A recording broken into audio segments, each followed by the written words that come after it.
para agradar a Dios. Él con nosotros. El tiempo es tuyo, Tony. Bendiciones, un feliz sábado para todos. Una alegría el poder compartir con ustedes en esta mañana. Gracias, felicidad, Rodi, Mecho, todos los que oraron en esta mañana ya de clausura.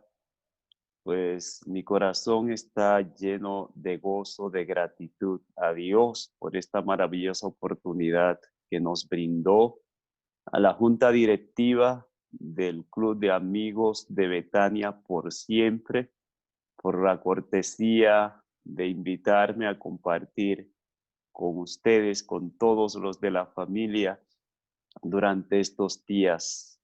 Gracias a nuestros amigos que nos acompañaron y a la familia especial de Amigos de Betania por siempre. Muchísimas gracias. Mi gran anhelo, mi deseo es que cuando este mundo no sea más, todos, sin excepción, podamos darnos un abrazo en la patria celestial, que podamos decir, aquí, por la gracia de Dios, estamos. Nosotros cada año procuramos reunirnos para compartir como amigos, como hermanos en esta tierra. Y este año estaba programada una reunión, pero por causas ya conocidas no fue posible en la fecha establecida.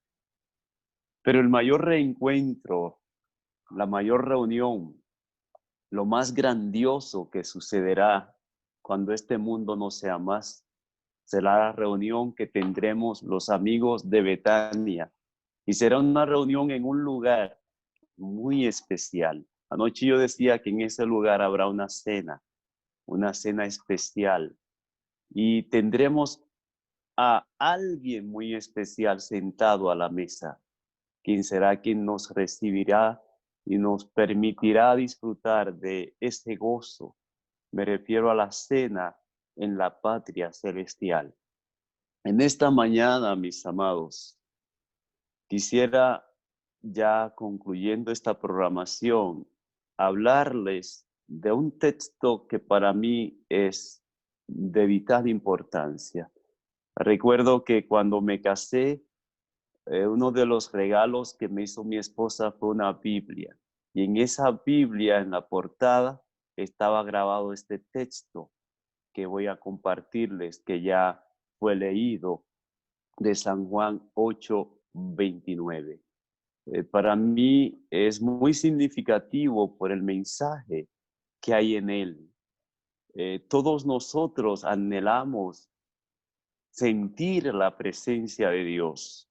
Todos anhelamos y necesitamos protección divina y en particular la familia. El énfasis nuestro durante estos días, bajo el título general de El Arca de la Salvación, ha sido que Dios tiene un plan para la familia. Y por eso el texto siempre ha recordado y repetido de Génesis 6, cuando Dios le dijo a Noé, construye una arca y entra en el arca tú, tu esposa, tus hijos y las esposas de tus hijos. Le dice a Abraham, yo te voy a bendecir, haré de ti una gran nación y te bendeciré para que seas bendición para los demás. El plan de Dios es salvarnos y Él lo ha hecho todo.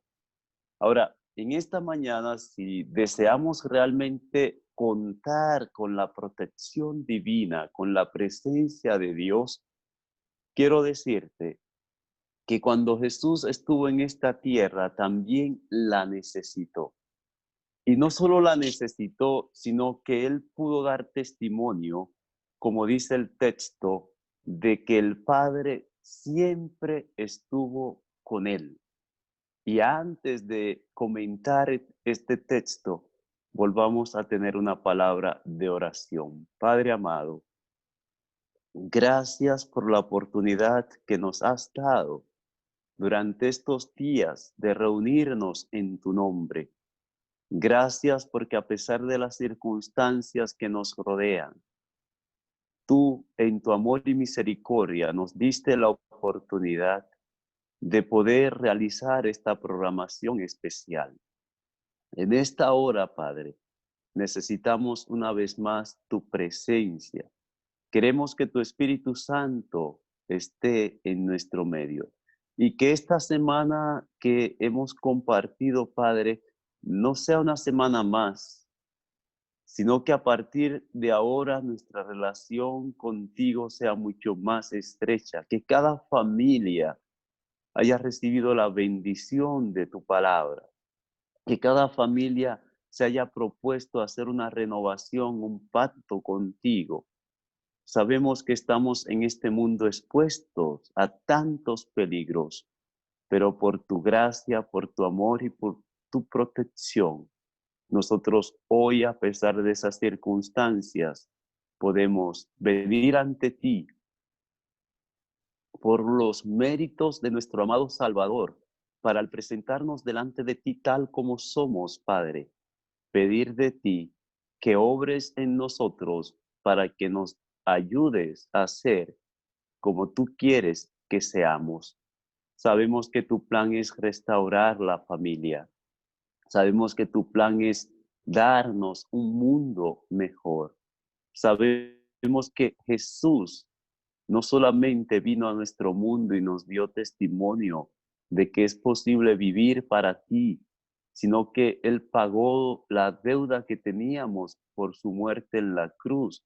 Por su resurrección nos garantizó que si morimos en Él, también resucitaremos. Por su ascensión al cielo y su intercesión en nuestro favor en el santuario celestial, está haciendo una obra especial para que cada persona y cada familia, a la vez que el santuario es purificado, pueda ser purificada, pueda ser limpiada, para que en ese día glorioso de tu venida podamos presentarnos delante de ti por tus méritos, sin mancha, sin contaminación, para poder vivir contigo en la patria celestial.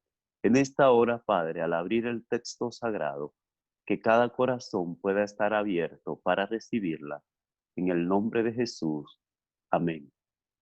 San Juan capítulo 8, versículo 29. Jesús dijo, porque el que me envió. Todos sabemos que quien envió a Jesús a nuestro mundo fue el Padre. ¿Y por qué lo hizo? Juan 3:16 dice que de tal manera Dios nos amó que fue capaz de enviar a su Hijo a esta tierra contaminada por el virus del pecado. El que me envió, dijo Jesús, conmigo está. ¿Estás tú seguro de que Dios está contigo? ¿De que está con tu familia? Jesús estaba seguro de que el Padre lo había enviado. Y eso es importante, que estemos seguros de que lo que estamos haciendo en la dirección que estamos yendo es bajo la dirección de Dios, de tal manera que nosotros podamos tener esa seguridad. Recuerdo cuando me tocó ir de misionero a Colombia y entrar en zona roja, como ellos llaman, donde controlaba la guerrilla.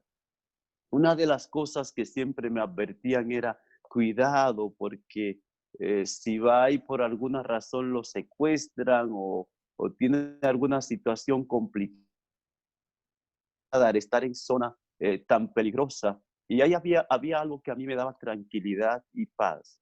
Y era el hecho de saber que yo no había decidido ir a ese lugar, sino que tenía la convicción de que Dios me había enviado a ese lugar. Y el texto dice que cuando Dios nos envía, no nos deja solo. Dios nunca abandona a un hijo en esta tierra.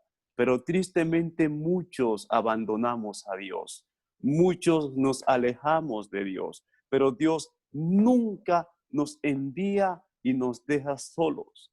Cuando Dios te envía, cuando Dios me envía, podemos ir con la seguridad de que es Él y no tú ni yo los que estamos llamados a preocuparnos por nuestra seguridad. De mi seguridad yo no estoy preocupado. Eso es problema y responsabilidad de Dios. Por lo que debo preocuparme, ¿por qué es? Por hacer la voluntad de Dios, por hacer lo que Dios dice, por vivir de acuerdo a la santa y bendita palabra de Dios. Y si algo me sucediera en el cumplimiento del deber y haciendo la voluntad de Dios, que para mí no sea agradable, es en ese contexto que las palabras del apóstol Pablo en la carta a los Romanos, el capítulo 8 dice: a los que aman a Dios, ¿cuántas cosas? Todas, no algunas, todas les ayudan a bien. Y Jesús amaba al Padre y el Padre amaba a Jesús y ambos nos amaron a nosotros de tal manera que fueron capaces de sacrificarse, aún siendo ellos inmaculados, santos y perfectos, vinieron a nuestro mundo imperfecto y manchado por el virus del pecado, con tal de traernos garantía de salvación y vida eterna. Y en especial pensando en tu familia, en mi familia. Jesús dijo: el que me envió, conmigo está. No me ha dejado solo el Padre. Y el énfasis que quiero hacer en esta hora es la última parte del texto. ¿Cuál era la razón de esa seguridad de Jesús? Porque es posible que tú y yo tengamos la seguridad de que Dios está con nosotros. De hecho, a veces hasta los pandilleros se unen y cuando van a salir a hacer su trabajo se encomiendan a Dios y dicen: Dios está con nosotros, muchachos. A veces hasta los delincuentes, hasta los traficantes, no importa, las personas quieren siempre protección, quieren seguridad y quieren tener, no, Dios nos va a traer. Pero Jesús dice que la razón por la que él tenía esa convicción y esa seguridad era porque él hacía. ¿Qué era lo que él hacía? ¿Y cuándo? Siempre. Usa un adverbio de tiempo muy importante. Ese adverbio de tiempo, siempre, no a veces. Siempre, no cuando las circunstancias sean favorables. Siempre, no cuando lo que Dios dice armoniza con lo que yo quiero hacer. Siempre, siempre no admite excepciones. Siempre es una constante. Siempre no es un 90% de las veces. Siempre no es un 99% de las veces. Siempre es un 100%. Jesús dijo: yo hago siempre lo que a Dios, ¿qué cosa? Le agrada. Creer y confiar en la protección divina sin obediencia a la palabra de Dios no es fe, es presunción. Y la presunción es la falsificación satánica de la fe. La presunción es cuando yo, haciendo lo que quiero, creo que Dios me está acompañando o guiando, o que Dios me va a brindar una protección especial. Si bien es cierto que si tú, a pesar y yo a pesar de mis pecados y rebeliones, a veces salimos ilesos en el sentido físico de estar en este mundo de pecado, no es porque tú y yo estamos haciendo lo que Dios dice, sino porque en su amor y misericordia el Señor evita que nuestra vida concluya en un momento cuando no estamos preparados para irnos con Él. Y es necesario que entendamos que el propósito de Dios para nosotros como sus hijos es que podamos hacer lo que a Él le agrada. Y es entendible el hecho de que lo que a Dios le agrada porque cuando lo hacemos, el beneficiado no es Dios. Quienes somos beneficiados somos nosotros. Cuando yo hago lo que a Dios le agrada, cuando yo vivo para cumplir su santa ley, incluyendo el sábado, para reposarlo, para reconocerle a Él como creador, como mi redentor, el beneficiado soy yo, no es Él. Como Padre, Dios desea, hemos hecho énfasis, nuestro bienestar temporal y también nuestro bienestar eterno. Ahora, ¿qué significa vivir para agradar a Dios. Y me gustan las palabras del salmista, en particular cuando él dice en el Salmo 48, el hacer tu voluntad, Dios mío, me ha agradado. ¿Es para ti un agrado la voluntad de Dios o es una carga pesada? ¿Es para ti agradable hacer? Es como cuando el papá le dice algo a la hija y el niño va y lo hace con alegría, con prontitud. ¿Cómo se siente el padre? Contento. Y el niño al ver que hace esa actividad, que la puede realizar porque papá y mamá lo dijeron, viene y hay una alegría mutua. Porque cuando hacemos lo que papá Dios dice, hay gozo en el corazón. No importa las circunstancias que nos puedan rodear. Hay paz porque sabemos que el resultado negativo que pueda venir de estar en este mundo no es por causa de la rebelión, no es la cosecha de mi siembra, sino por estar en un mundo expuesto a la contaminación y al pecado. Yo soy afectado. Porque estar bajo la protección divina no significa que no nos pasará nada. No, Jesús estaba bajo la protección divina. Eliseo estaba bajo la protección divina. Juan el Bautista estaba bajo la protección divina. Esteban estaba bajo la protección divina cuando estaba siendo apedreado. Los mártires de la Edad Media estando bajo la protección divina. Estar bajo la protección divina, el que Dios esté con nosotros, no significa que saldremos ilesos de este mundo en cuanto a los daños que pueda sufrir la carne, sino que Dios preservará nuestras vidas, nuestras almas para la eternidad. Eso significa estar bajo la protección de Dios. ¿Qué significa vivir para hacer la voluntad de Dios siempre, no a veces? ¿Qué es la voluntad de Dios? La voluntad de Dios está revelada en su santa y en su bendita palabra. Si tú quieres saber cuál es la voluntad de Dios, pregúntaselo a través del estudio de su palabra. A veces nosotros, Rodi, Feli, Mecho, Bello, preguntamos a alguien, oye, ¿qué tú crees de tal cosa? Y a veces sabemos ya lo que Dios dice. Es como cuando viene una muchacha o un muchacho y me dicen, ¿qué tú crees de tal muchacho? Miren, cuando los muchachos y las muchachas se enamoran, es difícil usted darle su opinión porque es muy difícil que ellos la sigan. Al final ya ellos tienen decidido qué van a hacer. Y peor aún, cuando viene alguien y te dice, tal muchacho, dice, bueno, es que ese es un yugo desigual. No te conviene. La palabra dice, no, pero es que a mí me gusta o es mejor que muchos de los de la iglesia. Entonces empezamos a razonar y a dar razones del por qué queremos. No, la voluntad de Dios no es para que sea razonada a ver si armoniza con lo que quiero hacer o no. Si yo quiero vivir para agradar a Dios, necesito entonces un elemento que es fundamental en cuanto a la experiencia cristiana. Y te invito a leerlo en la carta a los Hebreos, el capítulo 11. En la carta a los Hebreos, el capítulo 11, es un texto muy conocido por todos nosotros. Hebreos 11, allí aparece el famoso relato de la galería de la fe, como muchos le han llamado. La galería de la fe, allí aparecen hombres y mujeres que dieron testimonio de que vivieron para agradar a Dios. El versículo 6 de la carta a los Hebreos, el capítulo 11, nos dice de un elemento que es imprescindible si tú y yo queremos vivir para agradar a Dios. Dice, pero sin fe es imposible.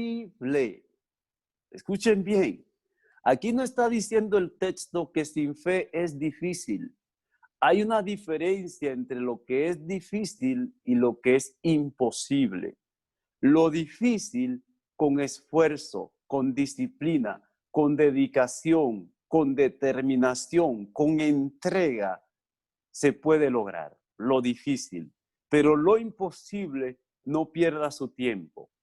que lo que es imposible es imposible. He aprendido en la vida que cuando llego a la conclusión de que algo es imposible, digo, se resolvió el problema, porque no gasto tiempo, no gasto energía en lo que ya sé que no es posible. Ahora, aquí, al hablar en el contexto de una vida que pueda agradar a Dios, dice, sin fe es imposible agradar a Dios.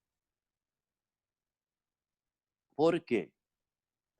Dice, porque es necesario que el que se acerca a Dios crea que le hay y que es galardonador de los que le buscan. Sin fe es imposible agradar a Dios. Todo lo de Dios, escuchen bien, todo lo de Dios exige fe, no algunas cosas de Dios. Yo no necesito fe para hacer mi voluntad. Yo no necesito fe para ir donde quiero. Yo no necesito fe para comer como quiero. Yo no necesito fe para vestir como quiero. Yo no necesito fe para casarme con quien quiero. Yo no necesito fe para hacer mi voluntad. Ahora, para hacer la voluntad de Dios, un elemento imprescindible, un requisito imprescindible es que yo tenga fe. ¿Por qué?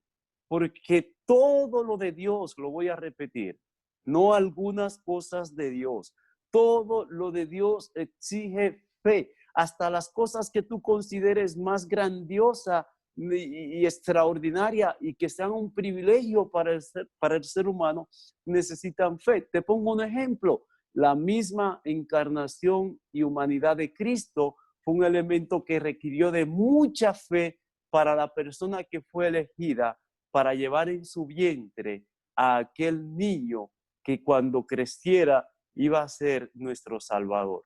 ¿Por qué? Nadie había salido embarazada por obra y gracia del Espíritu Santo. Cuando el Señor le dijo a María que iba a concebir, que iba a tener un bebé, y ella, ¿cómo si yo? Dice, no, yo voy a venir sobre ti y va a concebir. Aunque tú y yo hoy lo vemos como un privilegio, en sus días fue una afrenta, fue un bochorno, fue una vergüenza pública. De hecho, al mismo Jesús se lo insinuaron ya en el desarrollo de su ministerio público. María necesitó fe para aceptar ese rol y ese papel de ser la madre del niño que iba a nacer, porque no era un privilegio social, era una vergüenza social. Salir embarazada sin un esposo. Todo lo que la Biblia nos presenta es en un contexto de fe. Ahora, ¿qué es la fe? Si la fe es imprescindible para agradar a Dios, ¿qué es la fe? La misma carta a los Hebreos, el capítulo 11, versículo 1 dice, es pues la fe, la certeza de lo que se espera, la convicción de lo que no se ve, porque por ella alcanzaron buen testimonio los antiguos.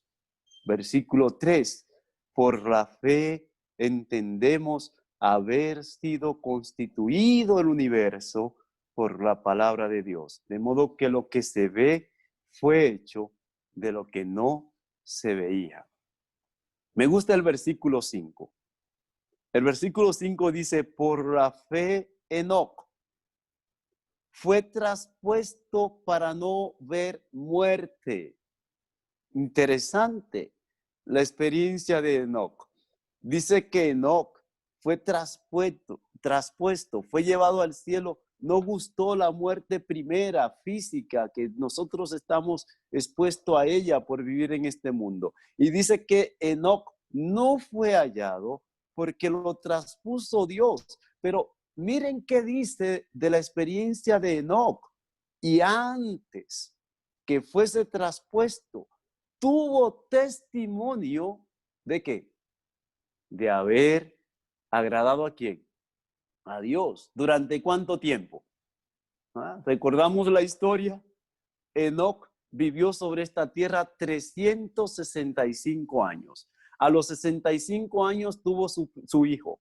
Y después de haber tenido un hijo a los 65 años, haberse convertido en padre, 300 años más de caminata ininterrumpida con el Padre Dios, y caminó tanto con Dios que al final esa caminata no concluyó en una tumba. Dice que a los 300 años después de esa caminata, de haber tenido su hijo, entonces se lo llevó Dios. Pero aquí dice que Dios se lo llevó porque Enoc vivió para agradarle. Recuerda que Jesús dijo, el que me envió conmigo está, no me ha dejado solo el Padre, porque yo hago siempre lo que Él le agrada. Y ahora vemos a Enoc, que es llevado al cielo porque vivió para agradar a Dios. Al cielo no irá nadie que no haya vivido sobre esta tierra para agradar a Dios. Y no importa cuánto tiempo tú vivas sobre esta tierra. El ladrón en la cruz solamente pudo vivir un breve momento, pero ese breve momento dio testimonio de que había aceptado al Señor como Salvador. Y sé por la promesa y la seguridad que Cristo le dio, que esos minutos, horas que vivió, los vivió y agradó al Padre mientras vivió. Ahora, si a ti y a mí nos han dado no un minuto, una hora, un día, un año de vida, sino nos han dado todos estos años. A Enoc les fueron dados 300 años, pero a ti y a mí no nos serán dado tantos años sobre esta tierra de pecado. Aún biológicamente, si llegamos a una edad muy longeva, una vejez muy avanzada, quizás lleguemos a 100 años. Y en el contexto del cumplimiento profético, sabemos, aunque no hay una fecha para la venida de Cristo, que su retorno está a la puerta. Y aún en el contexto de lo que es el plan de la salvación, también sabemos que la puerta que hoy está abierta de la gracia no siempre lo estará, que el ministerio intercesor de Cristo en el santuario celestial muy pronto concluirá. Y cuando concluya ese momento de esa intercesión especial, no habrá oportunidad. No habrá oportunidad para tú arrepentirte, ni para tú volverte atrás si ya estás caminando con el Señor. Es en ese contexto que la Biblia dice que cuando llegue ese momento, el que sea justo continúe en esa experiencia de justicia, pero el injusto no podrá arrepentirse. Enoc caminó con Dios y Dios se lo llevó. A toda persona que sobre esta tierra camine con Dios, cuando el mundo no sea más, tendrá la garantía de la salvación y la vida eterna. Ahora, ¿cómo entender la fe? Nosotros sabemos que la fe es un elemento a la luz de las Escrituras que es imprescindible. Ahora, muchas veces nosotros creemos que la fe es lo que necesitamos para probar a Dios. Y hay personas que dicen, yo le voy a poner a Dios esta prueba. Si Dios me da tal cosa, voy a hacer tal. Y pareciera a veces algo inocente.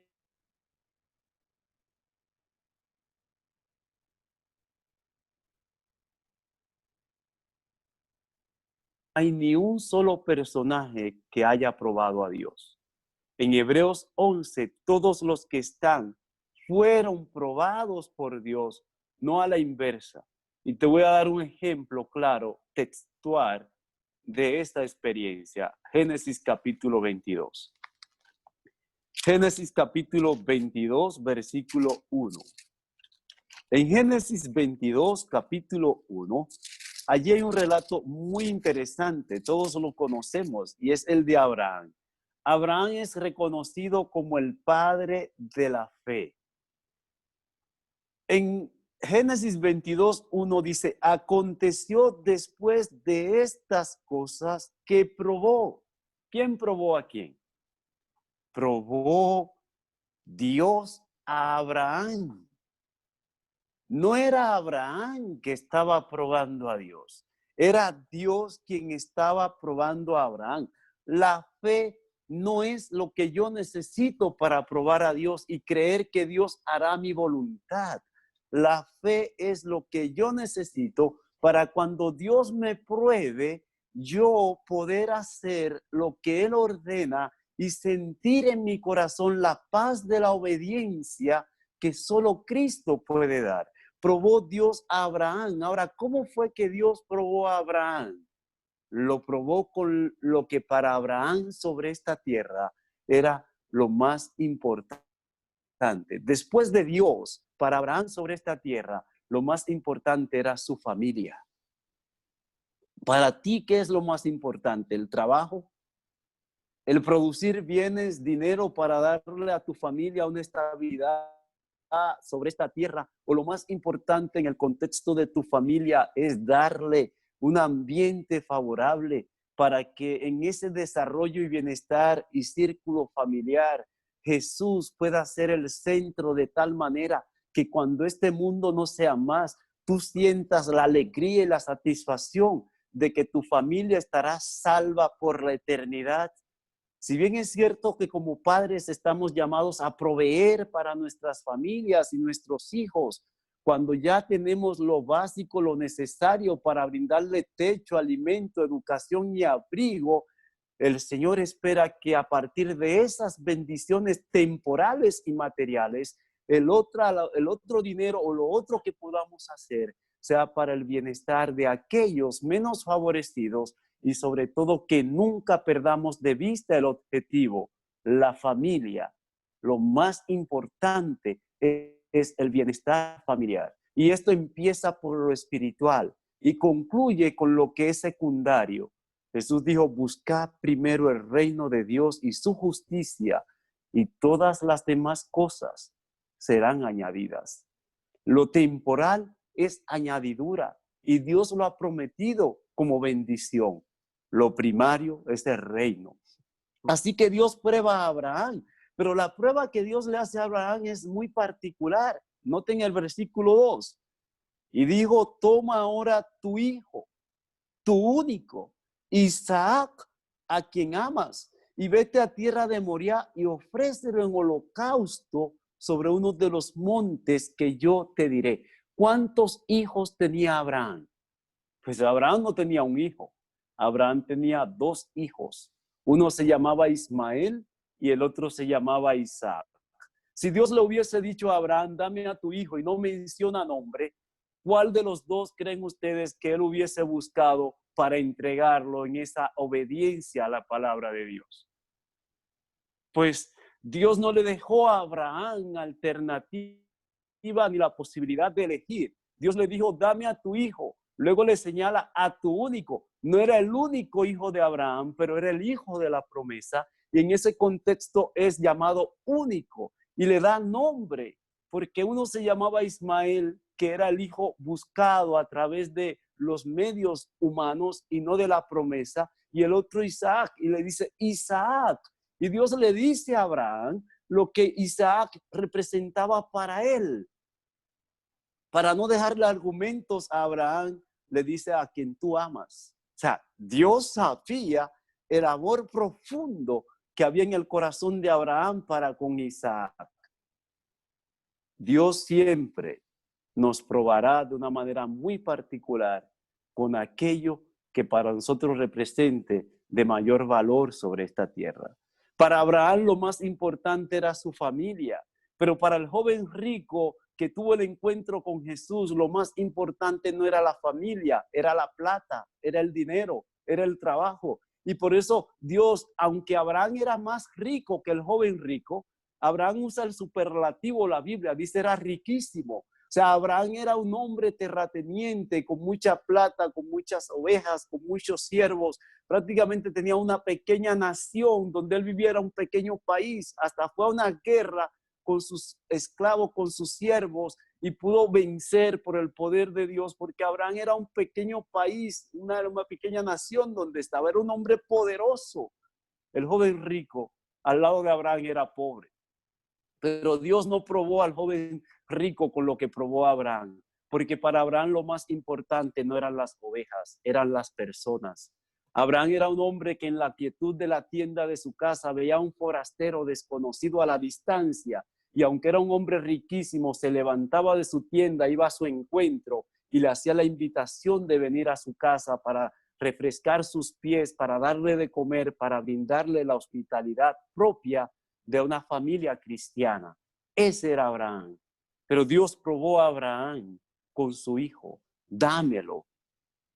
Y todos conocemos el relato. Abraham en fe, para agradar a Dios en todo, decidió ir en la dirección que Dios le ordenó. Ahora, debo decirte en esta mañana, este texto de Génesis 22 es una referencia directa a San Juan 3:16, con donde Dios dice: de tal manera amó Dios al mundo que dio a su Hijo, a su unigénito, a Jesús, a quien Él amaba. Miren el paralelismo. A Isaac le dice: dame a tu hijo. A Isaac, tu único, a quien amas. Cuando Dios te pide algo es porque te va a dar algo mayor. Cuando Dios te dice dame, no es para quitarte o lastimarte o molestarte. Cuando Dios dice dame, es porque Él tiene planes para ti mayores. Es como cuando tú le dices a tu niño dame, para ver cómo está su actitud de dadivosidad y de gratitud. Y el niño esconde la mano como no, ya esto es mío. Cuando el niño viene y lo entrega todo y dice: aquí está papá, aquí está mamá, el papá y la mamá sienten alegría porque saben que no hay egoísmo, que hay liberalidad, que hay deseo de compartir. Cuando Dios dice dame, es porque tiene algo mejor.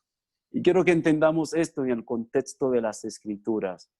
El Señor nos prueba no para hacernos la vida difícil. Y hay pruebas que nos llegan en circunstancias excepcionales, como la que le llegó a Job.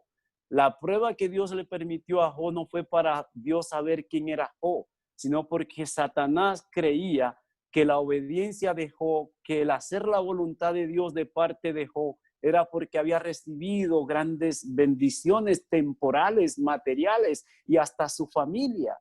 Y Dios permitió la prueba para Job, no porque Dios no sabía qué había en el corazón de Job, sino porque el enemigo creía que la lealtad, la integridad y la fidelidad de Job eran condicionales.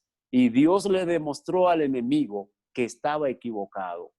Dios puede permitirte una prueba a pesar de tu fidelidad y tu obediencia para demostrar que sobre esta tierra hay familias, hay hijos de Dios cuya lealtad es incondicional. Como dijeron los jóvenes hebreos, allí en el capítulo 3 de Daniel, al rey: mira, rey, el único que merece adoración es Dios. Así que tu estatua no la adoraremos. Y sepa, rey, que Dios tiene el poder para librarnos de tus manos.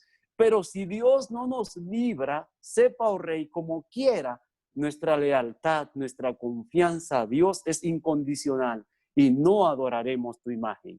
Y Dios fue glorificado en estos jóvenes fieles. Jóvenes, club de amigos de Betania por siempre.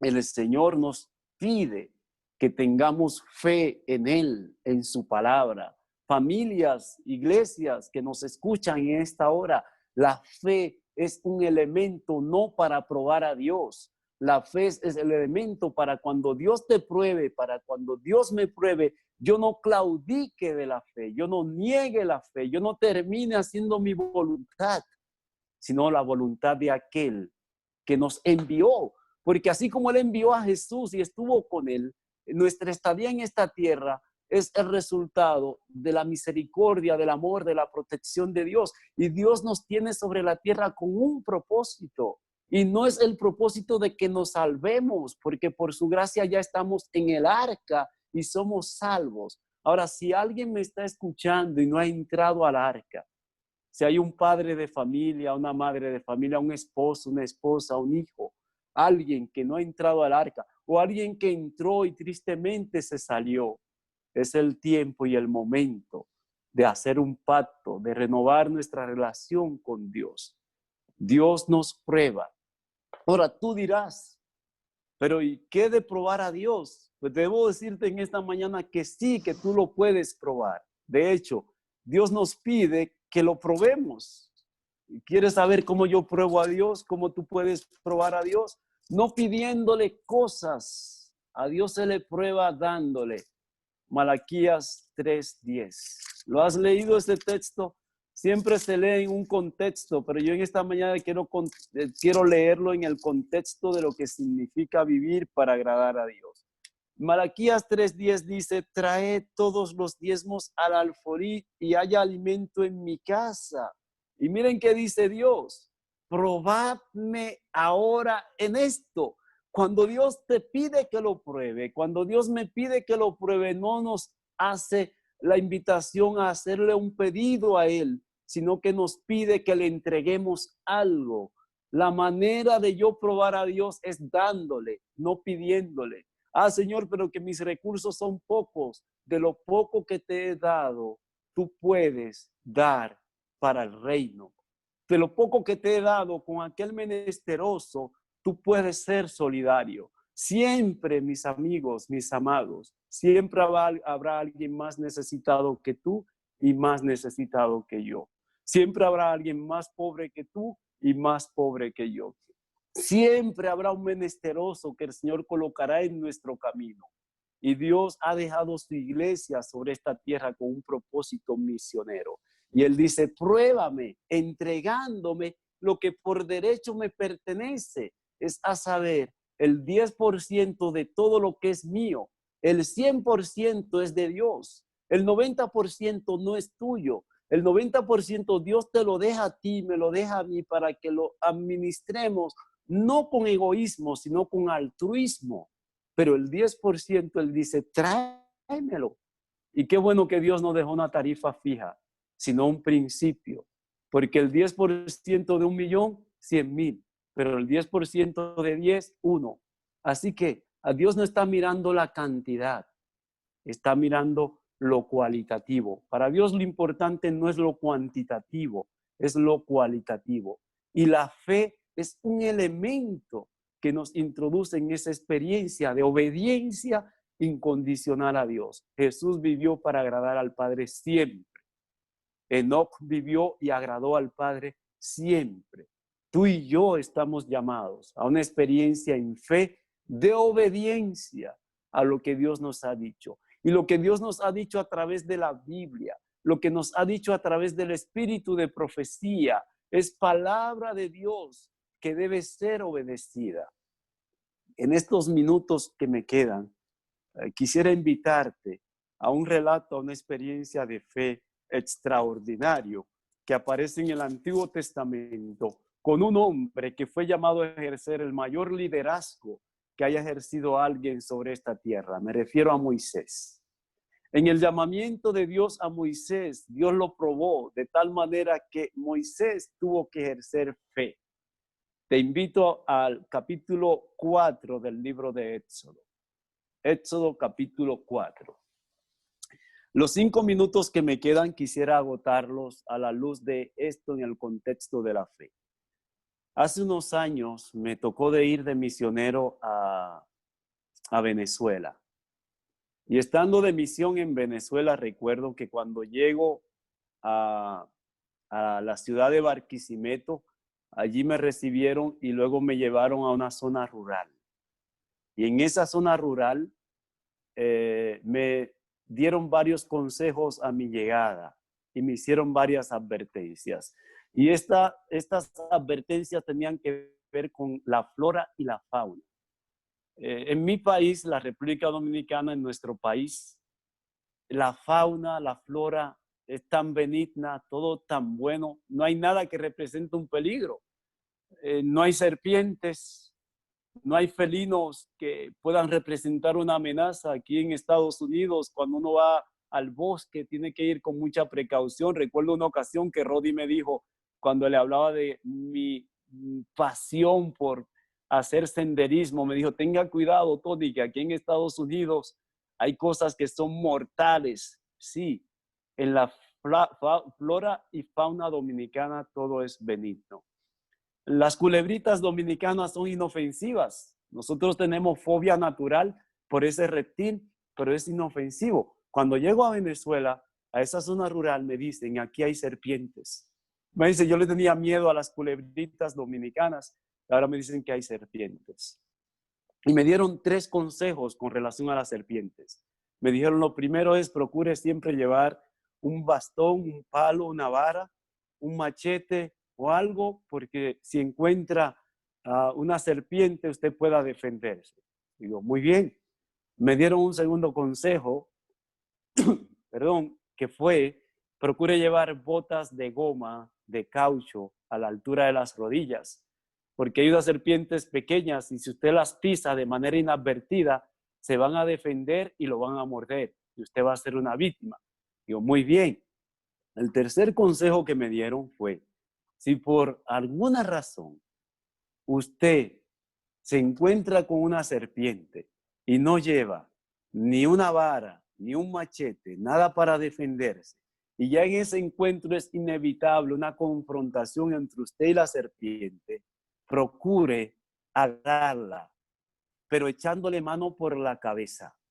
Ustedes se imaginan yo que le tengo miedo a las culebras dominicanas y ahora me están diciendo que si me encuentro con una serpiente y es inevitable tener que echar un pleito con ella, que le eche mano por la cabeza. Y si me equivoco y al echarle mano, por tirarle mano por la cabeza viene y no logro atraparla, me va a matar.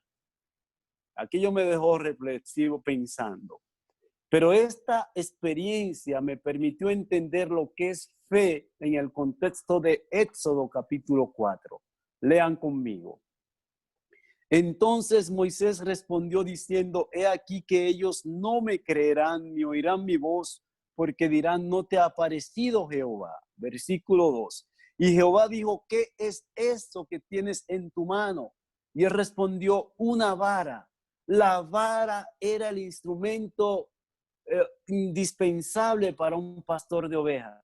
¿Recuerdan al salmista David cuando dijo, tu vara y tu cayado me infundirán aliento? Nadie como David sabía de lo que significaba ser pastor de ovejas, porque antes de ser rey fue pastorcillo, pastor de ovejas, y él sabía que la vara era un instrumento importante. Moisés, quien fue entrenado para usar la espada durante 40 años en Egipto, ahora en el desierto 40 años aprendió a usar la vara.